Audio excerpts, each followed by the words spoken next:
మీ గురించి మీ షైనింగ్ కానీ మీ సక్సెస్ కానీ మీ యాక్టివిటీస్ కానీ అన్నీ మాకు తెలుసు. ప్రతి వ్యక్తిలో రెండు కోణాలు ఉంటాయి, ఆనందము షైనింగ్తో పాటుగా లోగా ఫీల్ అయిన క్షణాలు, ఒంటరితనం, బాధ, డిప్రెషన్. మీ లైఫ్లో మీరు లోగా ఫీల్ అయిన బాగా బాధపడిన ఇన్సిడెంట్స్ చెప్పుకునే ఇన్సిడెంట్స్ కొన్ని.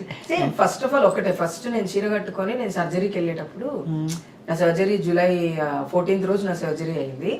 సర్జరీకి వెళ్ళేటప్పుడు నేను ఢిల్లీ వెళ్ళా సర్జరీ చేయించుకోవడం కోసం. అంత పెద్ద సర్జరీ చేయించుకోవడానికి వెళ్తున్నాను, అమ్మకి చెప్పలా, ఎవరికి చెప్పలా, కమ్యూనిటీకే తెలుసు, ఎవరూ లేరు నాతో, ఎవరూ రాలా. కావేరి అని నా కూతురు ఒకటి వచ్చింది, తీసుకొని వెళ్ళింది. ట్రైన్ లో పడుకున్నప్పుడు ఒకటే ఏడుపు, బతికితే ఇంటికి వస్తాం, బతకపోతే అమ్మని చూసి చచ్చిపోతే బాగుండు అనిపించింది ఆ రోజు. ఒకవేళ చచ్చిపోతానేమో, అమ్మకు ఒకసారి కనపడి రావాల్సింది, అమ్మని చూడకుండానే నా ప్రాణం పోతుందేమో, అది అది అన్నిటికంటే ఎక్కువ నేను బాధపడింది అది. అండ్ కమ్యూనిటీలో కూడా చాలా సార్లు క్లాషెస్ వచ్చినప్పుడు కొంచెం బాధపడ్డాను. బట్ ఒకటి, నేను బాధలో ఉన్నప్పుడు నాకు తెలిసింది ఒకటి ఏంటి అంటే, దేవుడి ధ్యానం చేసుకోవటం. ఆ ధ్యానంలో నన్ను నేను కాస్త స్ట్రాంగ్ చేసుకోగలుగుతా.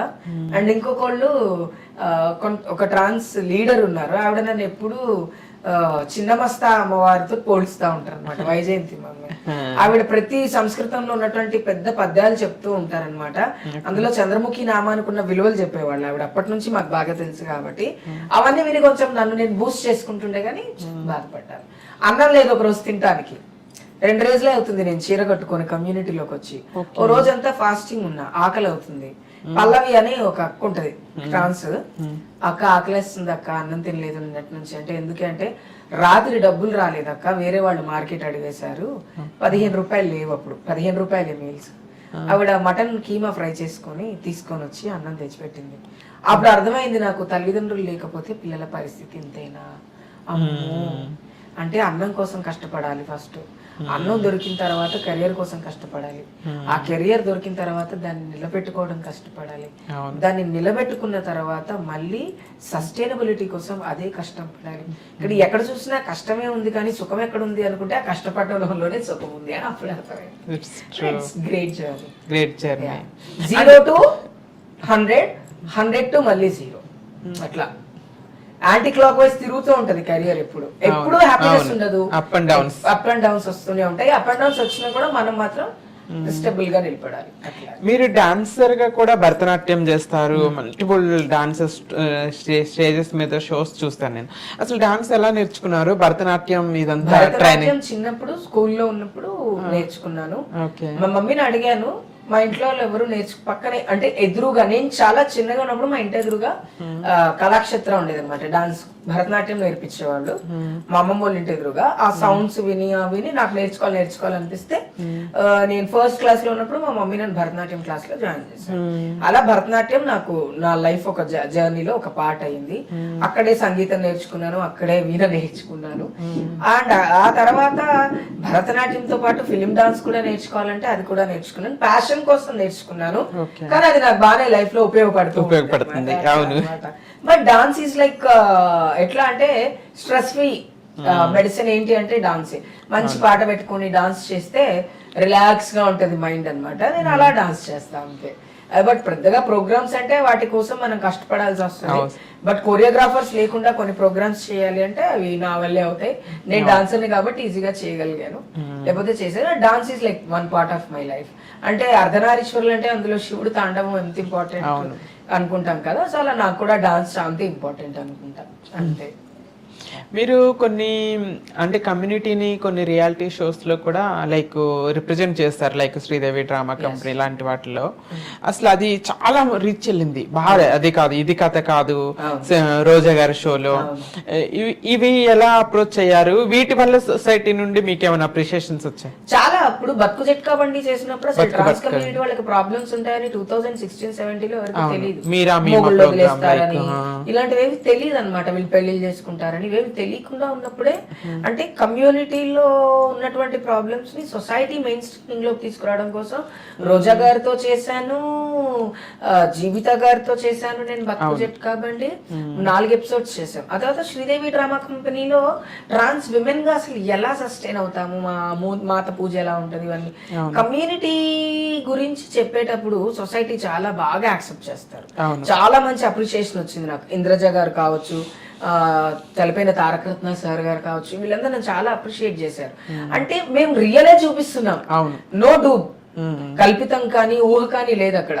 మా కమ్యూనిటీలో మా లైఫ్స్ లో జరిగినటువంటి పెయిన్ ని, జరిగినటువంటి హ్యాపీనెసెస్ నే చూపించాను కాబట్టి అది చాలా రీచ్ అయింది. And it was like good thing.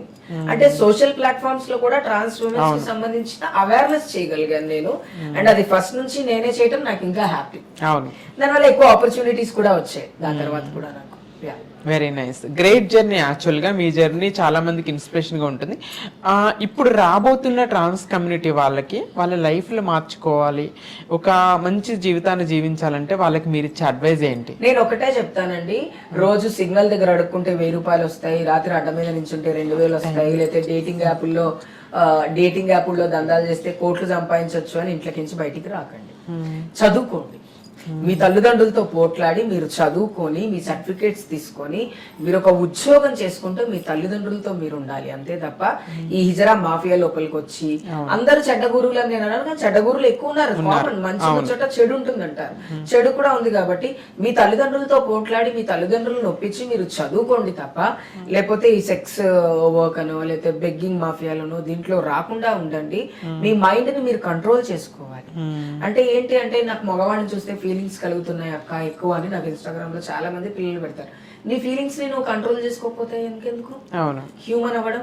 నువ్వు కుక్కవి కాదు, లేకపోతే నువ్వు వేరే జంతువువి కాదు, పిల్లివి కాదు, లేకపోతే కోతివి కాదు, నువ్వు మనిషివి కదా. నీ బాడీ నీ హ్యాండ్ లో ఉంటది, నీ మైండ్ నీ చేతిలో ఉంటది, నువ్వు కంట్రోల్ చేసుకోగలగాలి. Control your feelings, emotions, everything. Stay with your family, study well, and then go for an interview, crack an interview as a trans woman and win the life. అది నేను చెప్తా. అంతే తప్ప రండి మా ఇంటికి రండి, చీర కట్టేసుకోండి, ఇక్కడ నిలబడండి, అక్కడ నిలబడండి కాదు. మీ తల్లిదండ్రులతో మీరుండి మీరు చదువుకున్న రోజు మీరు బాగుపడతారు. మీరు హిజ్రాలలోనే ఒక రోల్ మోడల్ అవుతారు. అదే చెప్తాను నేను వాళ్ళందరికీ. చదువును ప్రేమించండి, పక్కనున్న పిల్లోని కాదు. హార్మోనల్ ఇంబ్యాలెన్స్ అందరికీ ఉంటుంది. ఆడపిల్లలాగా ప్రవర్తించాలి అనేది ఒక బ్యాలెన్స్ అయితే, సెక్షువల్ ప్రాబ్లం ఇంకొకటి కదా. హార్మోనల్ ఇంబ్యాలెన్స్ లో సెక్స్ చేయాలి అనిపిస్తుంది, కంట్రోల్ చేయగలగాలి. దాన్ని కంట్రోల్ చేసుకోకపోతే రోజు ఒకరితో సెక్స్ చేస్తే వచ్చే ప్రాబ్లమ్స్, హెల్త్ ఇష్యూస్ చాలా ఉంటాయి. కాబట్టి మనం ఆడపిల్లలాగా ఉండాలి అనుకోవడమే మన డిసార్డర్, అంతే తప్ప సెక్స్ వర్క్ చేయాలనేది మన డిసార్డర్ కాదు. It's based on our life style. So sex work ఎక్కువ మన మైండ్ మీద కంట్రోల్ లేకపోవడం వల్లే కమ్యూనిటీ బ్యాడ్ దో పడుతుంది. అండ్ కొంతమంది హిజ్రా మాఫియా వాళ్ళు కోట్లు సంపాదిస్తున్నారు. It's true. కమింగ్ టు కొంతకాలం క్రితంతో పోల్చుకుంటే, ఒక 20-30 years బ్యాక్ కమ్యూనిటీతో పోల్చుకుంటే ఇప్పటికీ చాలా చేంజ్ వచ్చింది. అన్ని రంగాల్లో, ఎడ్యుకేషన్ లో కానీ అన్ని రంగాల్లో మనం అభివృద్ధి చెందుతున్నాం. ఇంకా అంటే అసలు భిక్షాటన, ఈ పడుపు వృత్తి ఇలాంటివన్నీ రూపుమాపిపోయి ప్రతి ఒక్కరు రెస్పెక్టబుల్ లైఫ్ లీడ్ చేసే రోజులు వస్తాయంట. అది చాలా కష్టం. ఆడవాళ్ళకి మగవాళ్ళకే లేదు. సెక్స్ వర్క్ అనేది ఓన్లీ ట్రాన్స్జెండర్స్ చేస్తున్నారు, ట్రాన్స్ విమెన్స్ కాకుండా విమెన్స్ చేస్తున్నారు, మెన్స్ చేస్తున్నారు. పెద్ద పెద్ద వాళ్ళు ఎందుకు చేస్తున్నారంటే ఒక లైవ్లీహుడ్ ఆప్షన్. మనది ఎందుకు వెలుగులోకి వస్తుంది, వాళ్ళది ఎందుకు వెలుగులోకి? వాళ్ళు ఆడవాళ్ళు కాబట్టి వాళ్ళది వెలుగులోకి రావట్లేదు, యువతల మగవాళ్ళు కాబట్టి వాళ్ళది వెలుగులోకి రావట్లేదు. మనం చీప్ కాబట్టి 200, 300, 500 కాబట్టి మనం వెలుగులోకి వస్తున్నామేమో అని నేను అనుకుంటున్నాను. అండ్ యాక్సెస్ మీడియాకి ఏదైనా చీకటి రోడ్డు మీద వెళ్ళేటప్పుడు ఎవరైనా ఒకళ్ళు చీర కట్టుకొని నించుంటే అది తీసి బ్రేకింగ్ న్యూస్ చేస్తారు. అంతే తప్ప 5 star హోటళ్లలో, 7 star హోటళ్లలో, మనాలిలో, లేకపోతే అలాంటివి కనపడవు అనమాట. మనం డౌన్ టు ఎర్త్, మనం సొసైటీలో ధైర్యంగా బ్రతుకుతాం కాబట్టి మనం ఎక్కువ వైరల్ అవుతామేమో. But one thing, sex work అంటే తప్పు కాదు, అది వర్క్ గానే తీసుకోవాలి. And respect every sex worker also.